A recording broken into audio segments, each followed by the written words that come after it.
As-tu déjà pris le temps de t'interroger sur ce qui t'attire vraiment, au plus profond de toi? Pas les choses que tu dis à voix haute pour avoir l'air correct, ni les histoires que tu racontes pour paraître normales, mais bien ces images qui traversent ton esprit sans prévenir, comme des éclairs tranchants, presque dérangeants. Ces fantasmes que tu n'avoues à personne, parfois même pas à toi-même. Voilà ce que tu dois comprendre dès maintenant, tes désirs ne sont pas un hasard. Chaque pulsion, chaque envie intime est un symbole, un langage secret que ton inconscient utilise pour te parler. Derrière ce qui t'excite se cache toujours une vérité plus sombre et plus profonde, une vérité que tu refuses peut-être de regarder en face. Carl Jung, l'un des plus grands explorateurs de l'âme humaine, l'affirmait, ce qui t'attire sexuellement n'est pas seulement une recherche de plaisir. C'est une fenêtre ouverte sur ton ombre, ce côté enfoui de toi que tu cherches à cacher, parfois depuis des années. Autrement dit, tes fantasmes sont une carte codée de ton inconscient. Alors imagine. Et si ce que tu crois être un simple caprice, une curiosité passagère, révélait en réalité tes blessures les plus anciennes, tes manques affectifs, tes peurs inavouées ou tes désirs les plus authentiques? Et si ce que tu caches sous les draps parlait plus fort que tout ce que tu dis en plein jour? Écoute bien, ton corps te trahit. Ce que tu refuses d'admettre consciemment, tu l'exprimes dans ce qui t'excite. Ce que tu nies dans ton caractère, tu le projettes dans tes fantasmes. Rien n'est innocent. Rien n'est gratuit. Tout a une racine psychologique. C'est pour cette raison que cette vidéo va te déranger. Parce que je ne vais pas te dire ce que tu aimerais entendre. Je vais t'amener à voir ce que tu as toujours cherché à éviter. Car, crois-moi, ce que tes désirs révèlent de toi est peut-être la clé la plus brutale mais aussi la plus libératrice de ta vie intérieure. Avant d'aller plus loin, laisse-moi te poser une question. Veux-tu vraiment savoir ce que ton inconscient hurle à travers tes pulsions? Es-tu prêt à lever le voile sur ce qui te définit en silence? Si oui, accroche-toi. Parce qu'à partir de maintenant, nous allons pénétrer dans un territoire où tes désirs deviennent des miroirs, où chaque image intime est une énigme, et où ton ombre prend enfin la parole. Mais avant que je te révèle la suite, fais une pause et abonne-toi à cette chaîne.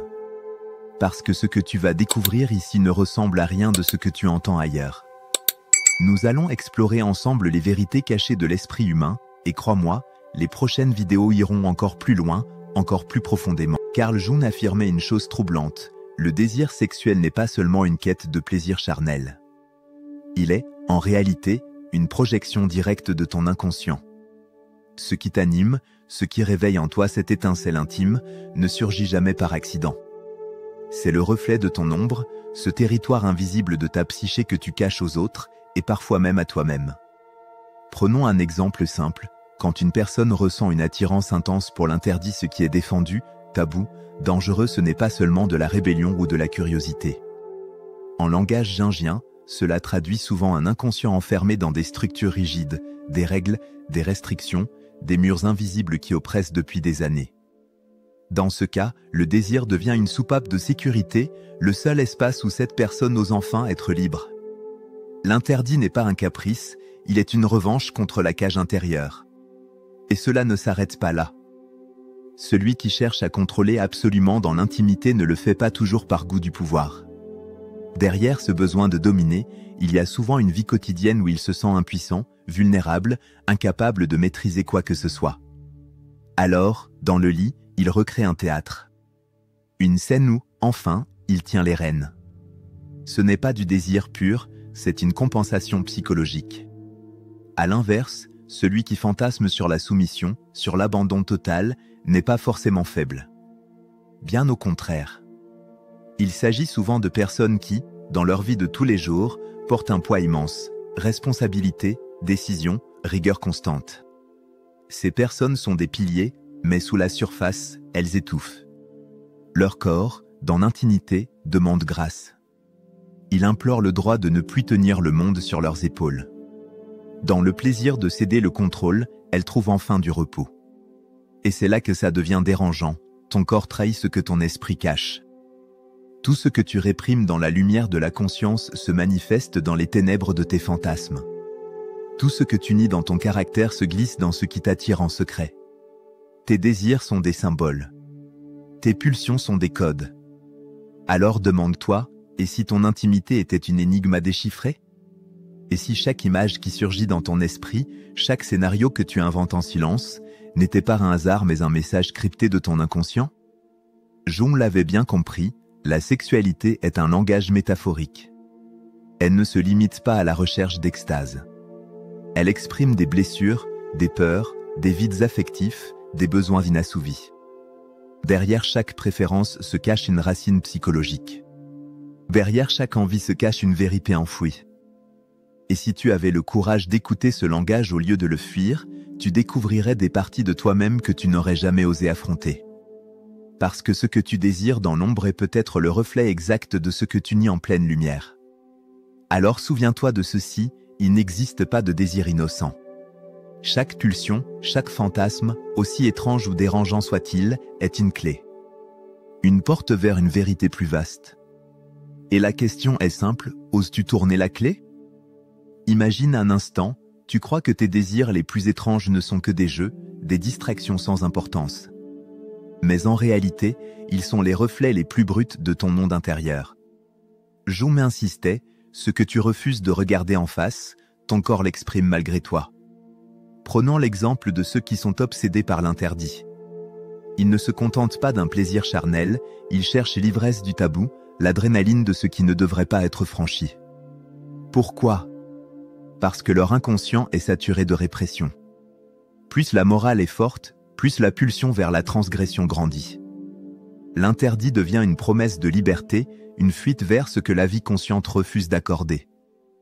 Et puis, il y a ceux qui recherchent la douleur. Pas seulement un jeu érotique, mais la marque, la cicatrice, la brûlure que l'on peut voir et toucher. Pour certains, cela peut paraître absurde, mais pour Jung, c'est un signe terrible, le corps devient le support où les blessures invisibles se rendent visibles. Ce n'est pas du simple masochisme. C'est une tentative désespérée de donner une forme tangible à la souffrance intérieure. Voilà ce que je ressens, voilà ma douleur. Regarde là. À l'opposé, certains fantasment d'être bourreaux, de dominer, d'infliger la souffrance. Là encore, il ne s'agit pas seulement de sadisme. Souvent, cela révèle une lutte intérieure avec l'impuissance. L'inconscient crie « Je veux reprendre ce qu'on m'a volé ». Le plaisir n'est pas dans la cruauté, mais dans l'illusion d'avoir enfin le contrôle, d'être invulnérable, ne serait-ce qu'un instant. Et que dire de ceux qui ne se contentent pas d'une seule présence dans leur fantasme, mais imaginent une multiplicité? Ce n'est pas seulement de la promiscuité. C'est souvent le symbole d'une fragmentation intérieure. Une personne qui se sent incomplète, déchirée, cherche inconsciemment à combler ses vides par une multitude de visages et de corps. Comme si, en accumulant, elle pouvait enfin se sentir entière. Mais attention, même les fantasmes les plus doux, les plus tendres, cachent aussi leur vérité. Celui qui rêve d'abandon total dans des caresses infinies, de douceur excessive, révèle souvent une histoire marquée par le manque. Une enfance privée d'affection, une jeunesse faite de dureté. Dans l'intimité, cette personne cherche ce qu'elle n'a jamais eu, chaleur, validation, tendresse. Le désir devient alors une quête de réparation. Tu comprends? Chaque pulsion est une métaphore. Ce que tu désires dans la chambre est en réalité un poème de ton inconscient. Ce que tu caches à la lumière du jour, ton ombre le met en scène dans le secret de tes fantasmes. Rien n'est inventé au hasard. Les gestes, les rôles, les scénarios, tout est sélectionné par ton inconscient comme un langage symbolique. C'est comme si, dans le silence de la nuit, tu écrivais un journal intime sans même le savoir. Mais voilà la question dérangeante, oses-tu lire ce journal? Parce que si tu le fais, tu n'y trouveras pas seulement des désirs, tu y trouveras toi-même. Tes peurs, tes blessures, tes contradictions, et surtout les vérités que tu refuses de dire à voix haute. Et si ce que tu appelles un fantasme n'était en réalité qu'un miroir tendu par ton inconscient? Un miroir dans lequel, tôt ou tard, tu devras plonger ton regard. Jusqu'ici, nous avons parlé de l'ombre personnelle, celle qui se forge à travers ton histoire, tes blessures, tes manques. Mais Jung allait plus loin, il affirmait que tes désirs ne sont pas seulement les reflets de ton passé. Ils sont aussi les échos d'images ancestrales, de modèles universels gravés dans l'humanité tout entière. Il appelait cela les archétypes. Des symboles qui vivent dans ton inconscient collectif, que tu le veuilles ou non. Et c'est pour cette raison que certains fantasmes traversent les époques, les cultures et les générations sans jamais disparaître. Prenons par exemple l'attirance envers les figures d'autorité, un professeur, un patron, un chef, quelqu'un qui détient le pouvoir. Ce n'est pas seulement un jeu de hiérarchie. C'est l'archétype du père, du protecteur, du gardien de règles. Quand tu désires ce genre de figure, ton inconscient ne cherche pas seulement du plaisir. Il dialogue avec ton rapport à l'autorité, respect, peur, rébellion ou peut-être désir de reconnaissance. À l'inverse, certains fantasment sur des figures vulnérables, l'innocent, le fragile, celui qu'il faut guider. Là surgit un autre archétype, celui du sauveur, du protecteur. Dans ce cas, le désir révèle ton besoin de te sentir utile, d'apporter ce que tu n'as pas pu offrir dans la réalité. C'est à la fois un instinct tendre et une quête désespérée de valeur personnelle. Et puis il y a l'attrait pour le mystère, pour l'anonyme, pour ce qui est masqué. Les uniformes, les masques, les étrangers sans visage, pourquoi ces images fascinent-elles tant de gens? Jung dirait que c'est l'archétype de l'ombre dans sa forme la plus pure. Le masque que porte l'autre est le reflet direct du masque que tu portes en toi. L'inconnu attire parce qu'il te renvoie à ce que tu refuses de voir de toi-même. Plus troublant encore, nombre de nos désirs sont guidés par le mythe de l'union, ce que Jung appelait l'anima et l'animus. En d'autres termes, la partie féminine dans l'homme et la partie masculine dans la femme. Quand tu ressens un désir inexplicable envers quelqu'un qui t'attire au-delà du physique, ce n'est pas seulement de l'attirance. C'est ton inconscient qui cherche à se compléter à travers l'autre. Le désir devient alors un pont, non pas vers une personne extérieure, mais vers une partie de toi que tu n'as pas encore intégrée. Réfléchis Y, tes fantasmes ne naissent pas dans le vide. Ils ne sont pas des inventions isolées. Ils sont portés par des siècles d'histoire humaine, par des symboles qui nous traversent tous, consciemment ou non. Quand tu désires, tu n'es pas seulement toi. Tu es aussi l'héritier d'une mémoire collective, d'une mythologie gravée dans ton sang. Voilà pourquoi ce que tu crois n'être qu'un simple caprice intime te relie en réalité à quelque chose de bien plus vaste. Tes pulsions sont des fragments de récits universels. Des échos des mêmes archétypes qui hantent l'humanité depuis toujours. Alors demande-toi, es-tu vraiment libre de tes désirs? Ou rejoues-tu un scénario ancien, écrit par ton inconscient bien avant ta naissance? C'est là que le vertige commence. Parce que si tes pulsions ne t'appartiennent pas totalement, mais qu'elles sont les reflets d'un langage millénaire, qu'est-ce que cela dit de toi aujourd'hui? Es-tu acteur de ton désir, ou simple interprète d'un rôle écrit par ton ombre et ton héritage collectif? Et si ce que tu appelles fantasme n'était pas un choix personnel, mais une mémoire qui parle à travers toi?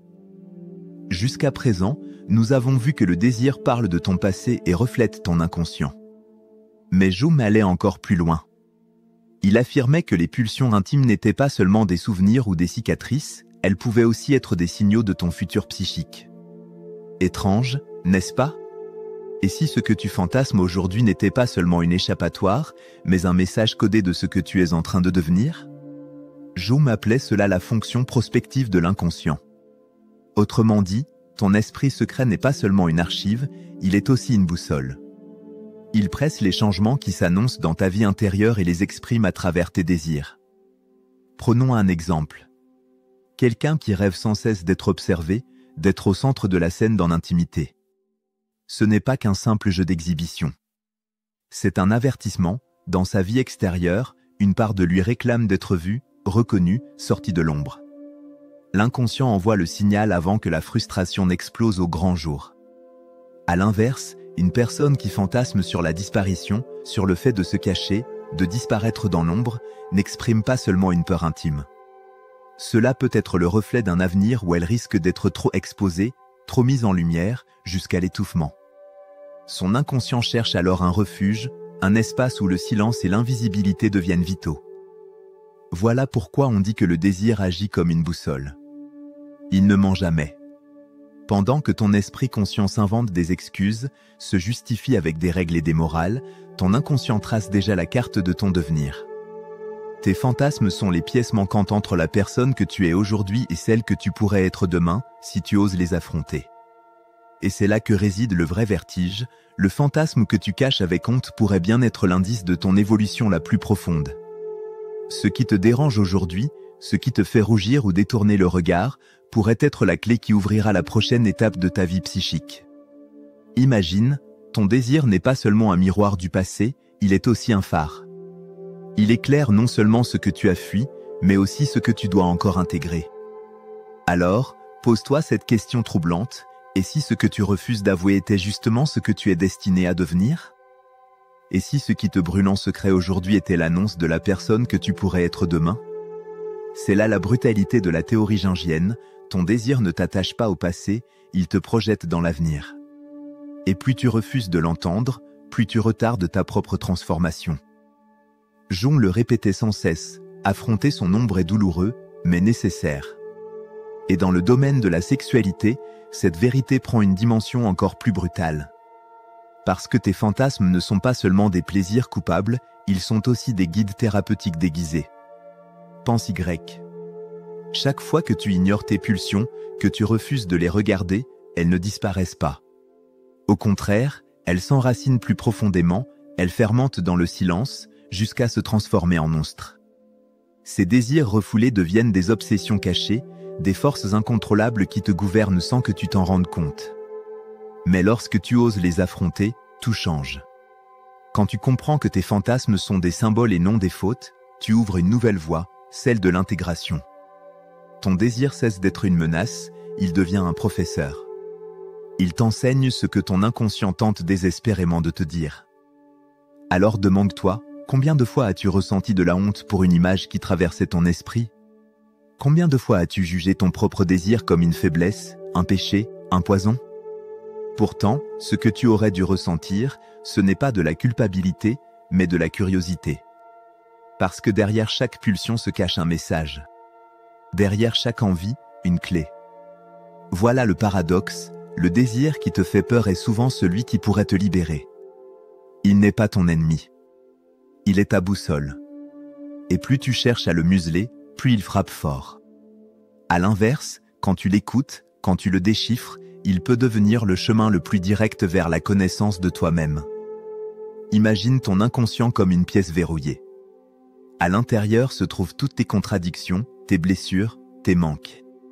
Tu peux choisir de garder la porte fermée et de prétendre que tout est en ordre. Mais sache une chose, ton désir est la clé. Chaque fantasme est une invitation à ouvrir cette porte. Et lorsque tu l'ouvres, tu ne trouves pas seulement des ombres, tu trouves aussi la possibilité de les transformer en force. Parce que oui, le désir peut soigner. Le désir peut révéler des blessures que tu n'osais pas admettre. Le désir peut te montrer où se trouve la fracture, là où ton être réclame de l'attention. Et si tu acceptes d'y plonger sans peur, il peut devenir une thérapie sauvage, brutale, mais incroyablement efficace. Voilà ce que Jung voulait dire, ce qui t'attire dans l'intimité n'est pas seulement une recherche de plaisir. C'est ton inconscient qui tend la main, qui essaie de te guérir à travers le langage le plus primitif et le plus vrai qu'il possède. Alors, la prochaine fois que ton esprit s'enflamme dans le silence, ne détourne pas le regard. N'aie pas honte. Écoute. Parce qu'en vérité, ce n'est pas un fantasme que tu vis, c'est une conversation avec ton inconscient. Et si tu oses l'écouter, tu pourrais bien découvrir que ton désir n'était pas une faiblesse, mais ton meilleur allié. Nous sommes arrivés au point le plus inconfortable. Là où les masques tombent, là où l'ombre ne peut plus être ignorée. Tu as compris maintenant, ce qui t'attire, ce qui te fait vibrer dans le silence, n'est pas un accident. Tes désirs ne mentent pas. Ils sont les radiographies les plus honnêtes de ton être, bien plus sincères que tes mots, tes sourires forcés ou ton image sur les réseaux sociaux.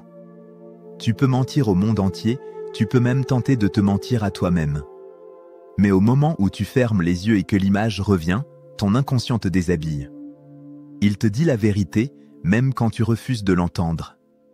Voilà le paradoxe, en surface, tu peux jouer un rôle. Montrer une vie bien rangée, propre, contrôlée, conforme. Mais dans l'intimité, ton ombre hurle. Elle fissure le vernis. Elle révèle ce que tu caches depuis toujours. Et crois-moi, plus tu tentes de la faire taire, plus elle revient avec force. Alors demande-toi, vas-tu continuer à nier? Ou auras-tu le courage de regarder ce miroir en face? Jung n'a jamais prétendu que ce chemin était facile. Confronter son ombre, c'est terrifiant. Mais c'est aussi la seule voie vers l'authenticité. Parce qu'en intégrant tes désirs, tu ne deviens pas esclave de tes pulsions. Au contraire, tu reprends enfin le contrôle. Non pas en réprimant, mais en transformant. Et c'est là que je veux t'inviter à un pacte.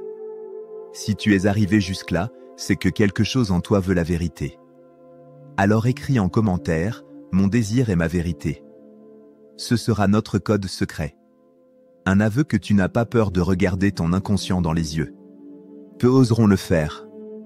Mais ceux qui le feront auront franchi une frontière invisible. Et avant que tu partes, écoute-moi attentivement, abonne-toi à cette chaîne. Car ce que tu viens d'entendre n'est que le début. Les prochaines vidéos iront encore plus loin, plus profondément, et révéleront des vérités que peu acceptent d'affronter.